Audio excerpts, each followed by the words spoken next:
Good afternoon, everybody. Good to see you again this afternoon.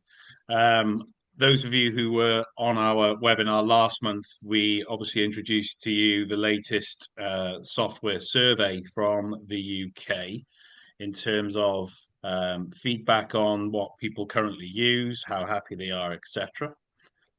So I'm delighted that our newest partners actually of the GCMA are with us today with John Ahern, who will you'll hear from very shortly. And it's the next step in that journey now from, right, you've acknowledged that maybe you want to go and look at changing software, or you need to introduce some software into a club and kind of take you through the journey of what you need to look for and what the best way to go about that is. So enough of my voice.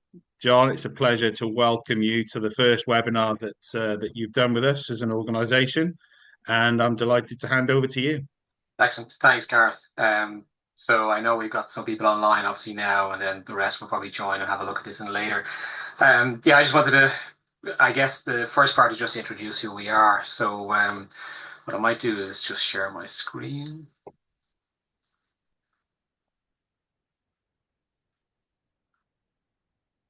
So the idea of today was just to talk through the choosing the right technology partner. And that's a pretty big question, or a pretty big kind of area to look at. Well, the idea of today was that we'll just take you through our experiences, what we're seeing in the marketplace.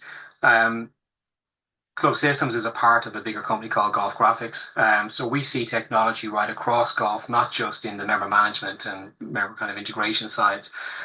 So I wanted to start with maybe just a little bit about our history, because I don't think a lot of people might know who we are.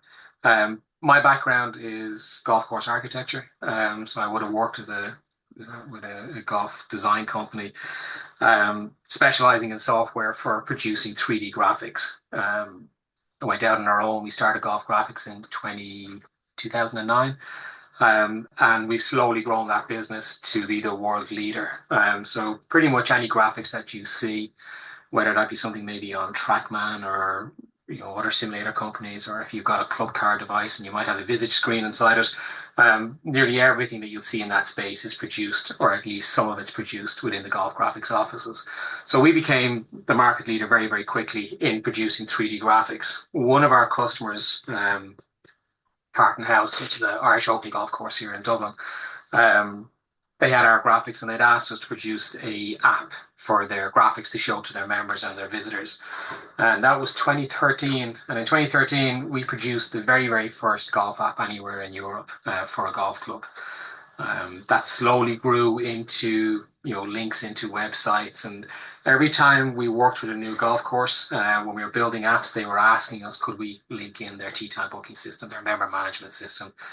And it got to a stage where we were looking to build APIs and integrations into all the major ISVs. And most of them weren't open to dealing with third parties. So we decided to go out on our own. We raised some capital. In 2017, we acquired ClubNet. ClubNet was a precursor to a lot of the systems that you see out there at the moment. It was a very, very early system in 2000. A few customers, small little team. We took that on board, spent a number of years rebuilding it into a cloud system, and launched it in 2019, 2020. I won't go into what ClubNet does. That's for another day. But as you know, it's a full integrated member management system within the golf space, and we have some other clubs as well. We've got some athletic clubs. At the moment, we manage about 135 golf clubs, and we've about 120,000 members. So we be the small player in the space. We partnered with GCMA because we feel that there is a opportunity for us to have our software in the UK. I think the marketplace is probably well equipped to handle another small player. And then today's, what Gareth had asked us to speak about was technology. So what I wanted to go through were our discussion points. I've kept this presentation pretty simple. It's not full of fancy pictures, but it's really just to get to the nub of how we are seeing golf clubs as we address them coming across from different suppliers, or in some cases, some golf courses may not have any technology whatsoever in use.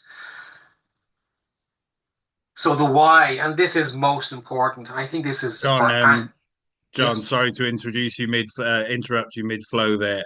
yeah. We can't actually see your screen. Oh, really? Okay, let's try that again. No, Sorry about that. it was okay while you were introducing yourself. It's just now you're referring to slides. I just thought Yeah, I'd better of make you course. Yeah. aware. There we go. Okay. Not sure Well what done. happened there. Okay. So I'll just minimize this. Minimize this.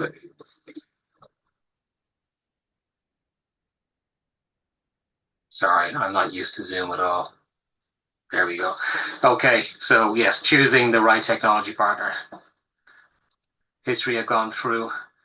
So the Yeah, discussion points, the why, the how, the assessment, forgotten questions, realistic timeline, and integration. These what I would feel are the main really sticking points on deciding whether you firstly need to move supplier or, and if you do, how you're going to do it. So the why, and I think for any business, the why is the most important part of starting. Is paramount to any decision is why and what is the real reason for deciding, and if moving is a good fit for your club. So in some cases, moving supplier may not be right for you. And the most common whys that we see as we talk to golf courses, and we're probably seeing 40 golf courses a month at the moment in early discussions. So the most common one we see is integration. And it's also the most confusing um, because I think often it tends to be a buzzword. So what we're seeing is the first question, are you integrated or can you integrate? And our next question is, yes, into what and how? What do you want to send? What do you want to integrate with? So I think a lot of clubs tend to get caught up in the integration part. Cost is obviously a big factor in looking as to why we might move. The opposite of cost, then we have our savings, efficiency, support or supplier fatigue.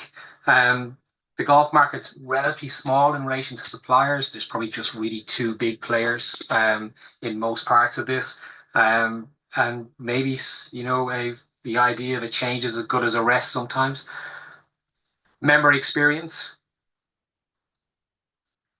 And of all these, in our experience, is what is the most important that we look at here.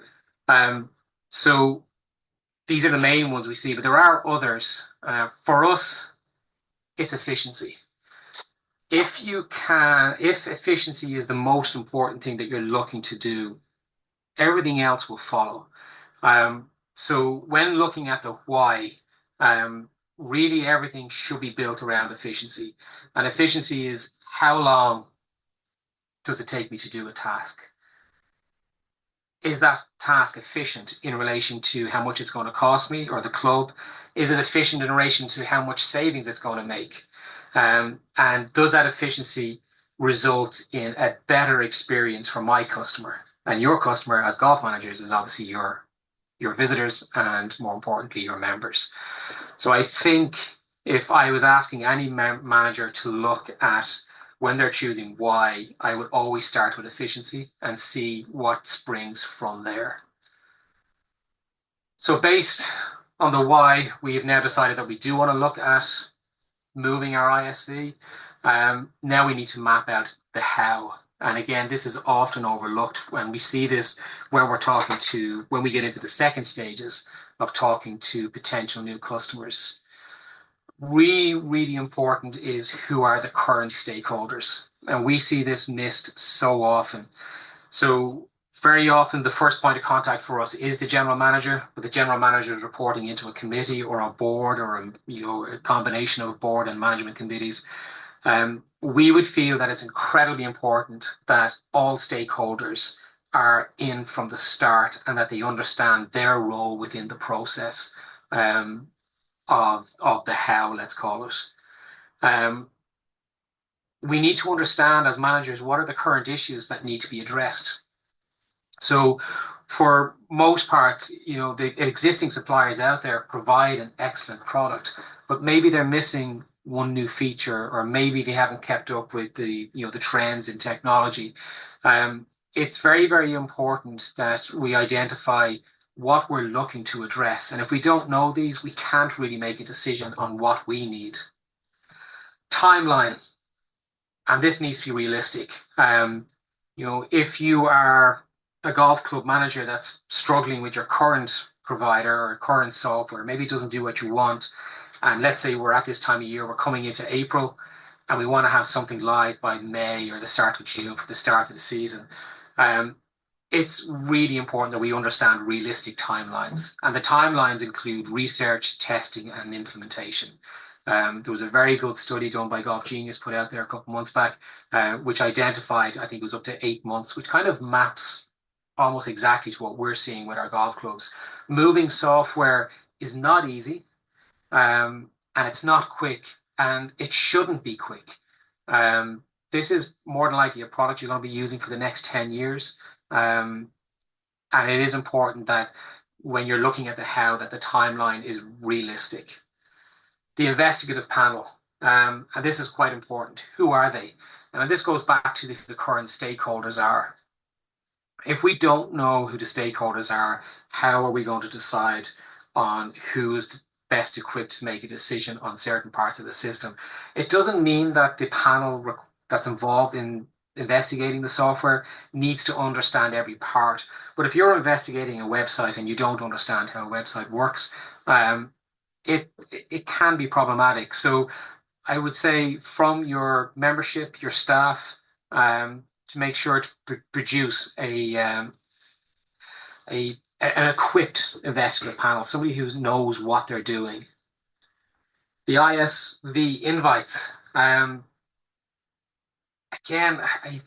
I would say don't be afraid to do a beauty pageant. Um, Everybody is looking for your business. We're all looking to grow. We all have sales teams, and we're more than happy to do the demonstrations, the training, and take you through the full process. So I would look at all of the ISVs out there and invite them all to tender or to put in a request for quote or whatever way you want to pitch that. And maybe not only look at the ones that are active in your market. There are, ClubNet being one that's not actively really, we've got 10 customers in the UK. But there are products out there that are on mainland Europe, maybe some of the States that maybe could fit for what you're looking to do. Create a scoring system. And this is quite important. It shouldn't be anecdotal what you're looking at in relation to who has the best product. So a scoring system, and whether that be, kind of implicit scoring as in, yes, it does this, no, it doesn't do this, is to create a scoring system, because you might find that I'll give you an example. We had a pitch that we did to a golf course in Ireland last year, where one of the things they were looking for us to do was to integrate into Opera, which is a hotel management system. And we couldn't do that, so we don't have an integration into Opera. But yet we scored high on everything else.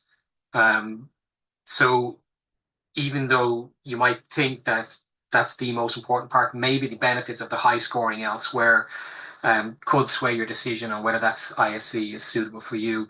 So create a scoring system that makes sense for, again, what you're looking for.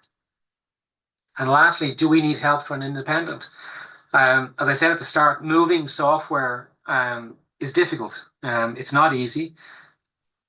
It has many moving parts. I mean, if you think of what the ISVs are offering, we have membership management, member payments, we have invoicing, we have tee time bookings, we have competition and handicapping software, activity booking, websites, emailing. All of these are quite large systems, and in most companies, you might, if you're in a technology company or a finance company, maybe you're getting these from different suppliers. So there are people out there in the golf market who work as independents who can give you help in relation to independent testing. So don't feel like you have to do it on your own. I think it's beneficial to be able to say, well, listen, do you know what? We've never done online payments before as a club. Maybe we need somebody to come in that's done this before. So maybe look at one of the maybe ex-managers or that type of people who help with onboarding and assessing ISVs. So the assessment itself, and this is the one that really takes the longest. This is the nub of everything that we're looking to do. Uh, by addressing the why and the how in the first instance is obviously going to inform us how we're going to assess these ISVs. So what features are most important to us and does the ISV provide these? And that's very, very basic. But you'd be surprised again that when we're coming in to do demonstrations or as we're part of the onboarding or the testing process, is that we'll show some product and go, no, that's not interesting us. We don't do that here.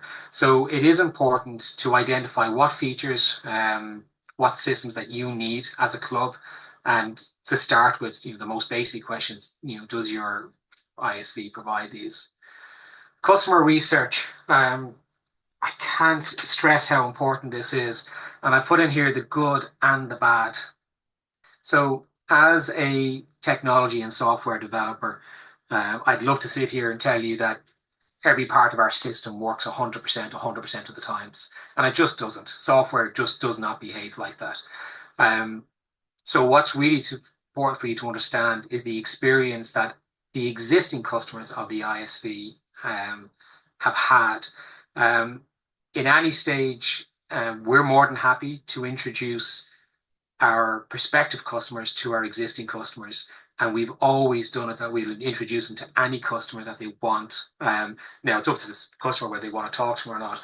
But it's important for us that anybody looking to move to ClubNet understands that, yes, Club A had a problem back last March, but it was addressed in April and it was all fixed. Or maybe something didn't work or something wasn't in the system and it was built for that customer. So I think be very forceful with your ISV that you're assessing and ask them to speak to customers. And don't necessarily take the first customer that they give you. You maybe look for customers that are near to you or customers that you have a relationship with, maybe other GCMA members. But what we're really looking for here is the good, what was good in the system, the bad, and not only the bad, but how was the bad addressed?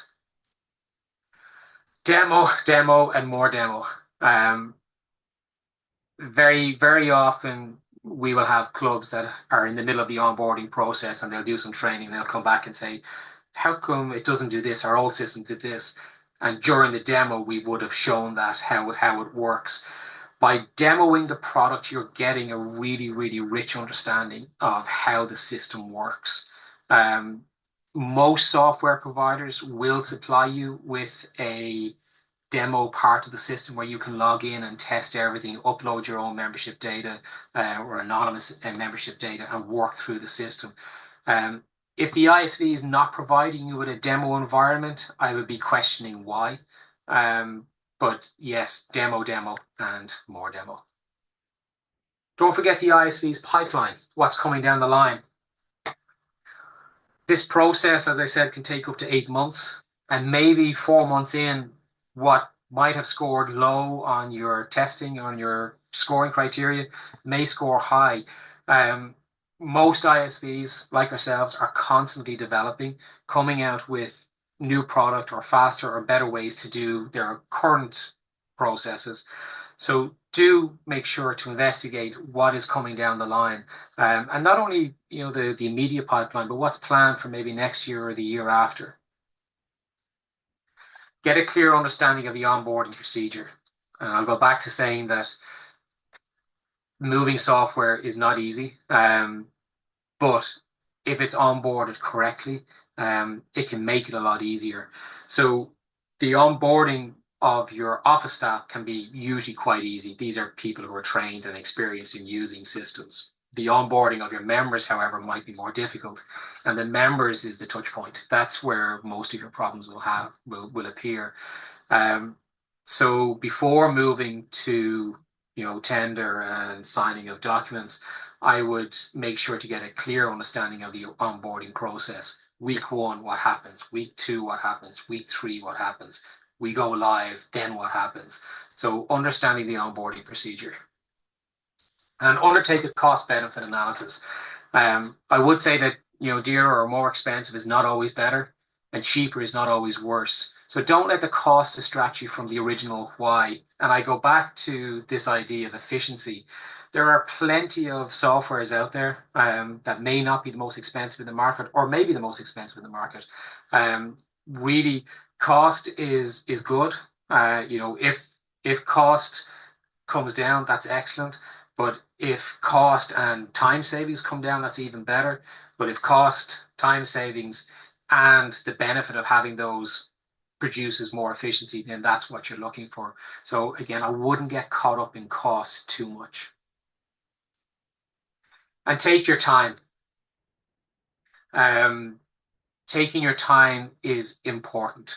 As I said, more than likely, we're seeing in our short history, 5 years of working with clubs, the the churn rate, let's call it, of clubs moving from one soft to the other is very, very low. As I said, it's a difficult process, and once it's done, it tends to be done for a long time. So do take your time as much as needed, and work with your ISV during that time, and do explain to them, that it's month one in the process, and we don't expect to make a decision until maybe 12 months time or 6 months time. And that will then inform the ISV on how they deal with you and how they can, rather than be pushy all the time. So it is important that this is a two-way street, but I would say make sure to take your time. Forgotten questions. It's kind of part of what I was saying on the assessment, but these are things that are often overlooked. Data security. This is really important and taken for granted. Just remember, your ISV, when you move to them, will be your data processor. You are still the data controller as a manager or as a club. So data security is very, very important, and make sure that you understand that. And there should be a data security part to your agreement with that ISV. Price stability over the term. Um, this is probably one of the things that we've seen over the last couple of years, especially as different ISVs are purchased and moved, or different owners. Pricing can change, and in some cases it can change dramatically. So do look at your agreement. Our price is grandfathered in.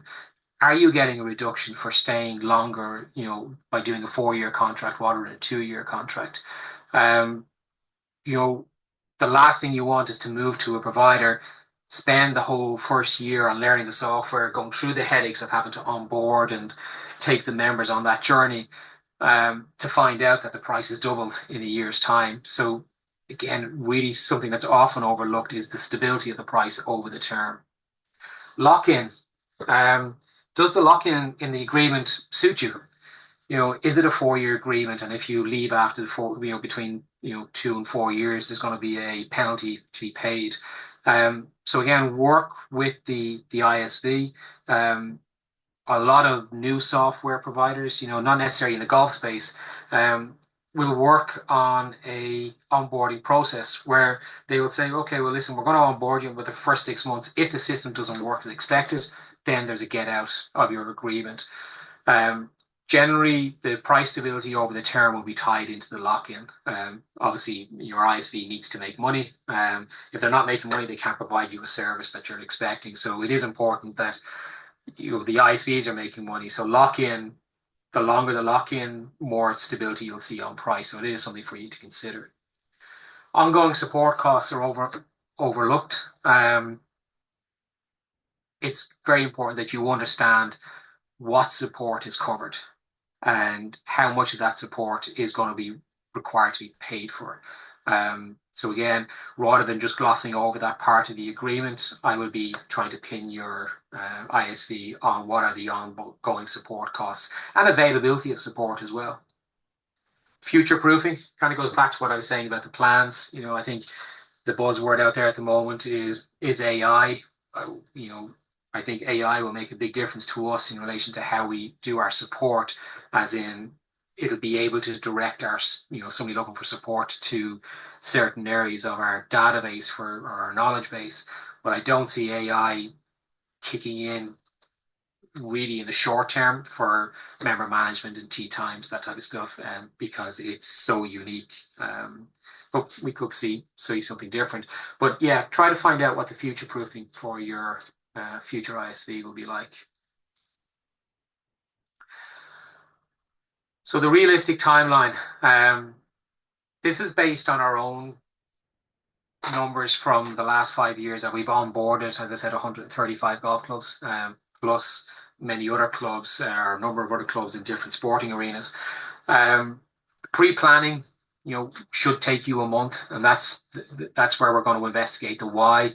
The investigation should be taken up to 3 months. Anything less than that, I think you're not getting a full picture of what's possible. Decision 2 months. The decision doesn't have to be 2 months, but this is what we're seeing. Unfortunately, golf, and this is, as somebody who runs a business selling software into golf, um, a lot of golf clubs are very hesitant in making decisions. And this is why I say go back to the stakeholders. Moving software shouldn't be a decision for the members. It should really be only a decision for who the stakeholders are, and that's the people who are using the software, implementing the software, and pushing it out to members. I'm not saying disregard the members, their opinions, but they really, this is a decision that should be made at board, committee, or management level. Onboarding, I think, again, realistically, a month. There's a lot of people to be trained. A lot of the people who need to be trained are professionals in their own life. They don't necessarily have access to do training on a given time. So with the onboarding, again, I would kind of go back to what I was saying about asking questions about that onboarding process, is to have a look and see how clubs do onboarding. Is there automated onboarding where training can be done online rather than having to sit into a meeting? And then the last part is the continuous development. We would say that we would never consider a customer fully onboarded until they're fully 12 months in. We've had customers that have onboarded with us and have left us after 6 months because it didn't fit exactly what they were looking for.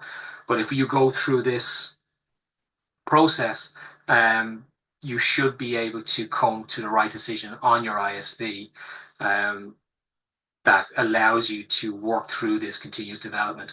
The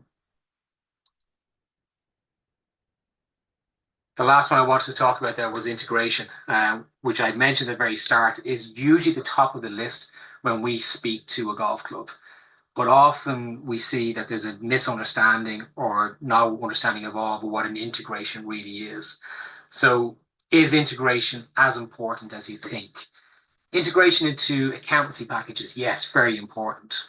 But everybody has their own specialty. Some software providers are incredibly good at other parts.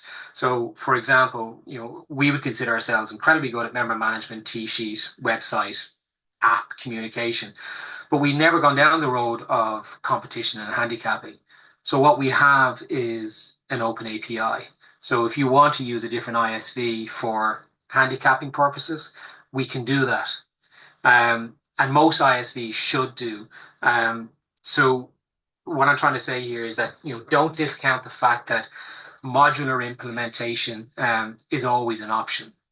Take the T-sheet, take the member management, take the EPOS, but maybe your pro doesn't want the ClubNet EPOS or the other EPOS, and they want to keep using something like Crossover or XPOS, that type of stuff.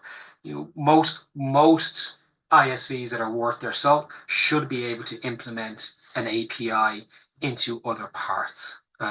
So do consider modular implementation if that's a fit for you. And the last one I wanted to leave you with is patience. We always leave our last meeting with our clubs with this one saying, and it's, if you're not up for some teething issues, you probably really need to consider if moving an ISV is the right choice for you now. Doesn't mean it's not the right choice in the future, and often that comes down to the time of year. Um, we would see most of our clubs moving from start of September to the start of May. that's probably the sweet spot before you get into the season. But do remember, software is software. I don't care who you are or what your claims to be. If you're an ISV, something will break, something will not work, something may not work as expected. So you guys as managers, I think you need to understand that, it's not a perfect architecture, and it never will be, just given the nature of what it is. So do have patience and make sure your stakeholders have patience in relation to what they expect over the onboarding process. And that's it. So I thank you for your time, and I'm happy to take any questions, Gareth, if there's anybody still online. Yes, I've got an important one, I think, actually, for particularly I'm sure the viewers that watch this on record will be disappointed if it's not asked. So I'd just like to take you back to the integration question.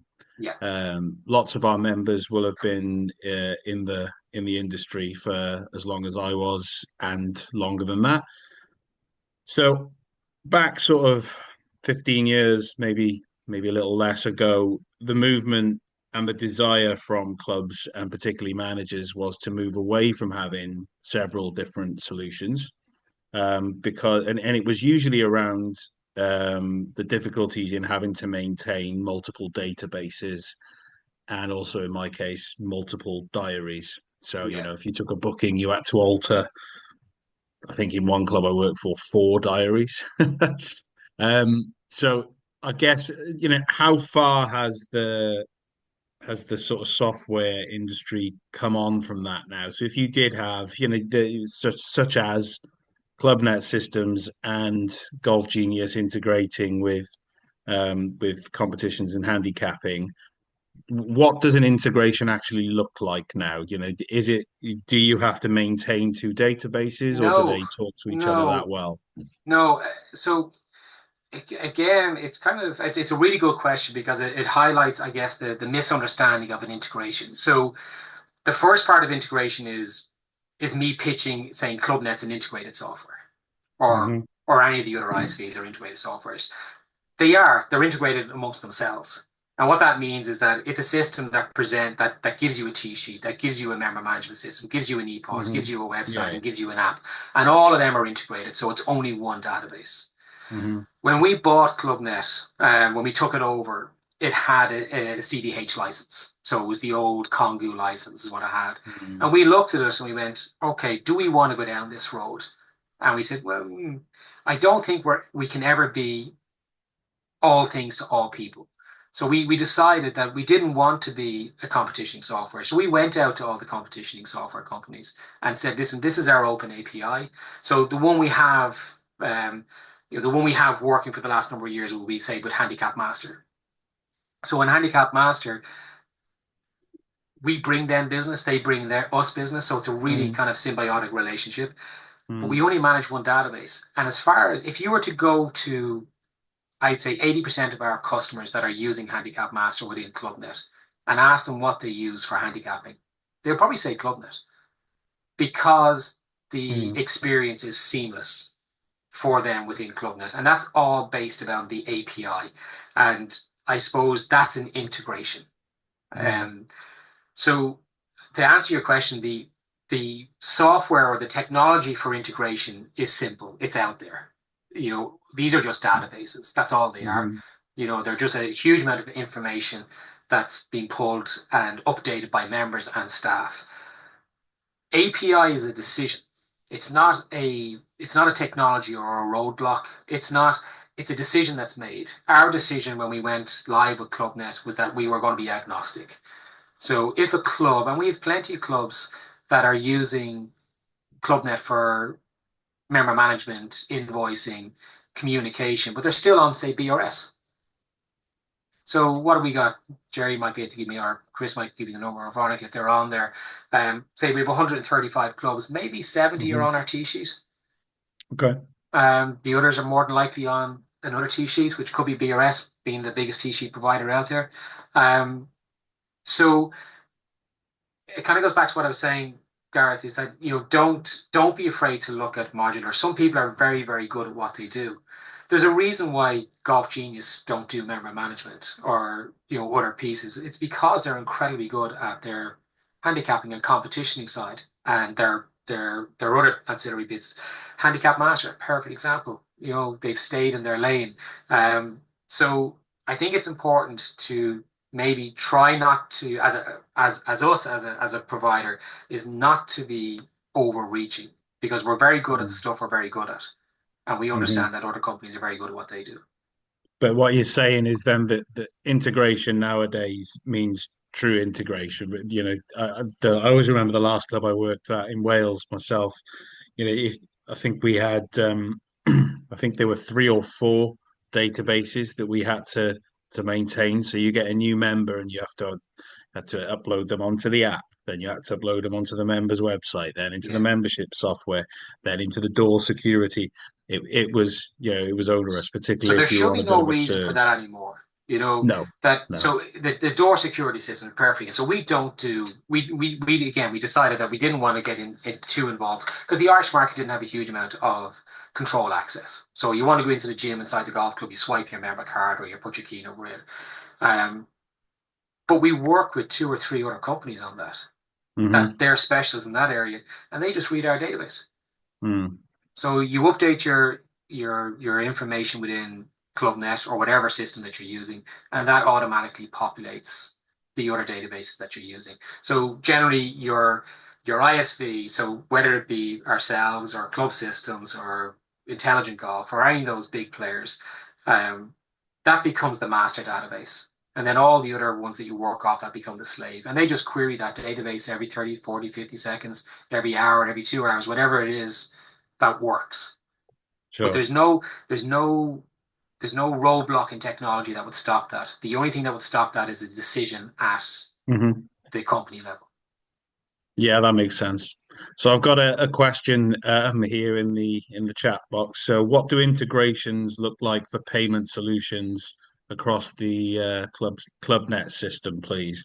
And I guess the question for that is obviously the payment platforms on Yeah, ISVs has become a bit of a hot topic, hasn't it? yeah, and it's funny. It's the piece that we're working on right now. So historically, we've always been Stripe. And Stripe worked out very, very well, but their pricing has gone up in the last number of years. As you know, our competitors were bought by a payments company and their pricing went up, but it's starting to rocket down again. Hmm. So, if I go back to our kind of agnostic philosophy, we're talking to three other payment providers at the moment. We expect to have one new payment provider on next month, maybe 2 months' time. But by the end of the year, we expect to have a choice of three payment providers. And again, it kind of goes back to what works best for the customer. Um, and because we're not a payments company, we do make a small, most ISVs will make a small amount of money on payments, but it's tiny percentage. So for us, it's really what works best for the customer. Okay, That's a that that makes sense. that's a kind of a vague answer because I don't want to. At the moment, we're Stripe, Mm. and we're 1.9%, which on tea times is not too bad. It's well within the kind of the pricing frame that you would see for most suppliers. But when you Mm. take 1.9% and put it into invoicing, it can Yeah. get expensive for clubs. What we're seeing in the UK is against Ireland is completely different. So in Ireland, about 20 to 30% of members will pay their invoice online. So it's not a huge amount of money the 1.9% is applicable to. But as we move into clubs in the UK, we're seeing that up around 80, 90%. So how members pay for their services is completely different in the UK than what we've seen in Ireland. And we need to Interesting. address that. And that's why we're talking to other providers at the moment. That's interesting. No, it's a really hot topic, isn't it, at the moment? And it's certainly something that I think is making people really assess what they do at the moment. So Yeah. interesting. I mean, Right. as I said, we're not a payments company. And I'm Yeah. not sure. I've got to be careful how I put this because I don't want to be. But if you're a payments company and an ISV and you're connected, is the customer really getting the best value at the end there. So I think that's why the agnostic approach works a little bit better. But listen, I could be proven wrong on that. I don't know. Yeah, it's understandable. Okay, so do we have any other questions from anybody that's still on the call today? Either pop them in the chat box or unmute yourself and ask.